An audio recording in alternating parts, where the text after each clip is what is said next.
मधु जी, मैं अगला सवाल आपसे ही है। आपका जो उपन्यास है उसमें मैं ये जानना चाहता हूँ कि आज के समय में सरहदें क्या हम उन सीमाओं को कह सकते हैं जहाँ फौजें खड़ी होती हैं, या उन विचारों को कह सकते हैं जो हमें लगातार कैद कर रहे हैं, या उन स्थितियों को कह सकते हैं जो स्थितियाँ आज भी दिल्ली के कुछ इलाकों में, बंगाल उस मामले में मैं समझता हूं कि ज़्यादा सौभाग्यशाली और खुला हुआ राज्य है जहां स्त्रियों को उस तरह की आज़ादी है। शायद ऐसी घटनाएं नहीं होती होंगी, और होती होंगी तो हमारी जानकारी में नहीं होंगी। किसी ज़माने में थी, लेकिन एक सत्र हमारा इस विषय पर भी है, नवजागरण का, शायद यहाँ पे उस तरह का प्रभाव रहा हो बौद्धिकता का कि स्थितियाँ बदली हों, लेकिन उतना वो बदलाव दिल्ली तक नहीं पहुँचा है। तो मैं ये जानना चाहूँगा कि जो आपकी कथाओं में जो प्रेम का भाव है वह किस रूप में इन चीज़ों को लगातार तोड़ता चला जाता है जिसकी हम अभी बात कर रहे हैं। जब मैं इस विषय को बना रहा था तो मेरे दिमाग में आप लोगों की संपूर्ण रचनाएं थी, केवल एक रचना, कोई एक उपन्यास नहीं था। हम अगर किसी चीज को समग्रता में देखेंगे तो बार बार पाएंगे कि आप लोग उन चीजों में लौटने की कोशिश कर रहे हो जो चीजें किसी न किसी रूप में हमसे शायद छूटती जा रही हैं। धन्यवाद जयप्रकाश जी। अब मैं आपको इसी प्रेम की घटना का एक दूसरा रूप भी सुनाती हूँ। होता है कि वो स्विट्जरलैंड में एक लड़का है, अविनाश, ठीक है। वो भारत से जाता है। यहाँ पे प्रेम दोनों एक ही सरहद में कर रहे हैं, लेकिन दो अलग अलग संस्कृतियों से आए हुए दो युवक हैं, युवती है। तो जो लड़का है वो भारत से जाता है और यहाँ की बेरोजगारी, बेकारी, गरीबी से थोड़ा आक्रांत है। स्विट्जरलैंड में उसे नौकरी मिलती है। अब आप देखिए कि जो भारतीय होते हैं वो हम लोग को हो हल्ला वगैरह के मादी होते हैं, और जो स्विट्जरलैंड ऐसा देश है जो एकदम खामोश, शांतिपूर्ण, मतलब शाम के बाद घर में 8 बजे के बाद आप कुकर भी नहीं चला सकते हो क्योंकि कुकर की घंटी आपके पड़ोसी को जगा देगी। तो एक ऐसा दिल दहलाने वाला सन्नाटा और एकांत, नस तोड़ देने वाला अकेलापन वो लड़का सहन नहीं कर पाता है। तो उसके संपर्क में एक स्विस युवती आती है, नैन्सी, और उसे इस अकेलापन से, सन्नाटे से निजात चाहिए। वो प्रेम के ख्याल से प्रेम करता है। उसे लगता है कि हाँ, ये जो नैन्सी युवती है, चूंकि वो एक राहत की तरह उसके पास आई है, तो उसके हृदय में प्रेम अंकुरित होने लगता है। और जो लड़की है नैन्सी, वो एक स्विस युवक से धोखा खाई हुई है, और उसे इस युवक में, अविनाश में, एक प्रेमी नजर आता है। दोनों प्रेम करते हैं, लेकिन बहुत बाद में जब उस जो भारतीय युवक है वो हमेशा प्रेमिका में अपनी माँ खोजता है। तो आप देखिए, एक संस्कृति भी है जो आपके संस्कार को बनाती है। जिस धरती से आप उग रहे हैं, जिस हवा माटी में आप बड़े होते हैं, आप प्रेम भी उसी प्रकार करने लगते हैं। तो होता क्या है कि जब वो नैन्सी, उसे लगता है कि हाँ, मैं बहुत अच्छा, मेरा जीवन जा रहा है, मैं बहुत प्रेम कर रहा हूँ। होता है क्या कि जब नैन्सी प्रेग्नेंट होती है, गर्भवती होती है, तब वो दोनों डॉक्टर के जाते हैं, और भारतीय डॉक्टर की तरह वो उन्हें बधाई नहीं देता है। वो उस युवती से पूछता है कि क्या तुम बच्चा पैदा करना चाहोगी? तब उस युवक को झटका लगता है, और वो जो युवती है, उसकी प्रेमिका, उससे बिना पूछे कहती कि नहीं, मुझे ये बच्चा नहीं स्वीकार है, मैं गर्भपात करना चाहती हूँ। तब उस युवक को लगता है कि हम लोग कहाँ एक हैं, कहाँ हमारे मन एक है। मैं बच्चा चाहता हूँ, लेकिन मेरी प्रेमिका ने मुझसे पूछा ही नहीं।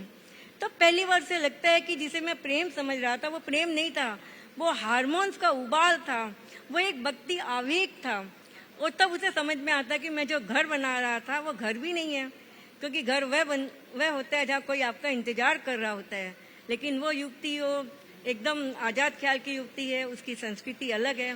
और एक और मौका आता है, उस युवक की अपनी माँ है जो भारत में है, वो उसे मिलना चाहता है, मिल नहीं पाता है, माँ के लिए कलपता है। तो वो अपनी प्रेमिका को कहता है कि मैं अपनी माँ के लिए क्या करूँ? तो उसकी प्रेमिका कहती है कि तुम इतनी चिंता क्यों करते हो, अपने माँ के लिए एक पार्टनर खोज लो। वो आसमान से गिरता है कि मेरी माँ 55 साल की है, उसके पिताजी गुजर चुके हैं। तब उसे समझ में आता है कि दो देशों की संस्कृतियाँ कितनी अलग होती है, और वो मतलब कि वो चाह कर भी मिल नहीं सकते हैं, कहीं न कहीं एक किंतु परंतु लगा रहता है। तो वो समझाता है कि देखो, तुम भारत की महिलाओं को नहीं जानते हो, वो 50-55 के बाद वो पार्टनर नहीं खोजती है, वो आध्यात्मिकता की ओर मुड़ती है या परिवार की ओर मुड़ती है। तो अंततः होता क्या है कि जो वो एक प्रेम के ख्याल से प्रेम करता है और जिसे वो प्रेम समझता है, अंत में उसे समझ में आता है कि वो प्रेम नहीं था। हालांकि उसमें जो युवती है नैन्सी, वो उसे कभी उसे दोष नहीं देता है क्योंकि उनकी संस्कृति ऐसी है। तो मैं कहना ये चाहती हूँ कि देखिए, ये भी बहुत बड़ा एक रोल प्ले करता है कि आप किस संस्कृति से आए हो। आपके अंदर जो प्रेम के संस्कार होते हैं, उसके निर्माण में आपके परिवार के संस्कार, आपके देश की हवा पानी, आपकी सभ्यता, आपका इतिहास बोध, आपका सब कुछ शामिल होता है। जी विजय जी, हम लोगों के पास बहुत कम समय है, 1 मिनट 45 सेकेंड है, और मेरा ये आखिरी सवाल है यहीं से जहां से मधु जी ने खत्म किया है और अलका जी ने। मैं ये जानना चाहता हूं कि संस्कृतियों की विषमता और सोशल मीडिया का दौर जो संवेदना को एक तरफ सहज संवाद सुलभ करा रहा है एक दूसरे से, और दूसरी तरफ एक तरह का बैरियर खड़ा कर रहा है जहां आप मिलते नहीं हो, जानते नहीं हो, संवेदनाएं मर रही हैं। यह प्रेम के लिए आदर्श स्थिति है या खराब स्थिति है? एक फॉल्स कॉन्शियसनेस का निर्माण हुआ है। यह कई बार धीरोदात्त बनने के चक्कर में, पॉलिटिकल करेक्टनेस के चक्कर में भी हुआ है। और पुराने प्रकार की जो सरहदें थी, जिसको हम ग्रिड या खांचे माने, जो कि व्यवधान डालती थी आवागमन में, तो उनका ये लोग विरोध करते हैं। लेकिन उसके अलावा नए प्रकार के खांचे इन्होंने बना लिए हैं। वो शिक्षा के नाम पर कह लीजिए, जेंडर के नाम पे, मतलब प्रेफर्ड जेंडर के नाम पे कह लीजिए, वह प्रेफर्ड रेस थ्योरी में भी, race theory is not equal, वहां इक्विटेबिलिटी नहीं है, वह किसी को प्रेफरेंस देने की बात है। पढ़ाई लिखाई में, शिक्षा, एक नए प्रकार की ग्रिड इन्होंने बनाई है जो पहले प्रकार की ग्रिड से ज्यादा खतरनाक है। एक, मधु जी ने जो कहा कि हमारी संस्कृति, वह हमारी स्मृति में है, उससे हम मुक्त नहीं हो सकते हैं। एक छोटा सा उदाहरण देता हूं। हिंदुस्तान में हम जितनी मूर्तियां देखते हैं, सारी मूर्तियों के नाक, कुंडल, वक्ष और शायद कहने में संकोच भी थोड़ा हो तो योनि, एक भी अक्षत नहीं है। सब पर हथौड़े चले हैं, सब पे तलवारें चली हैं। संयोग से हम लोग हिंदुस्तान में उस एरिया के भी लोग हैं जिस एरिया में तो इसके निदर्शन, इसके उदाहरण हर 5 किलोमीटर पर पड़े हुए हैं। हम उस देश के, हमारी स्मृति में हमारी जौहर वृत्ति स्त्रियों के हाथ के 5000 स्त्रियों के छापे पड़े हुए हैं।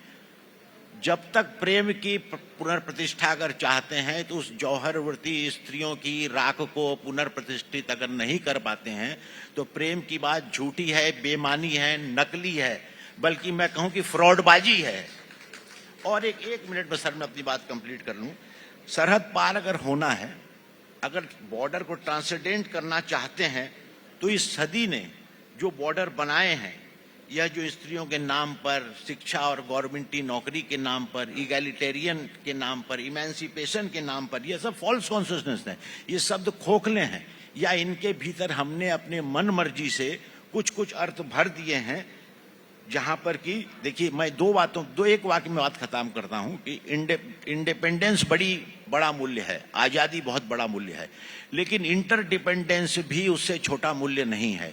एक, और दूसरी बात कि स्वत्व जो है, अपना सेल्फ जो है, चाहे उसे फेमिनिज्म के जरिए पकड़ें या उसे मार्क्सवाद के जरिए पकड़ें, चाहे उसे नेशनलिटी को निगेट करके पकड़ें, तो स्वत्व बड़ी बात है। लेकिन फैमिली वैल्यू से शायद ज्यादा बड़ी बात सभ्यता के विकास में शायद आज तक नहीं हुई है।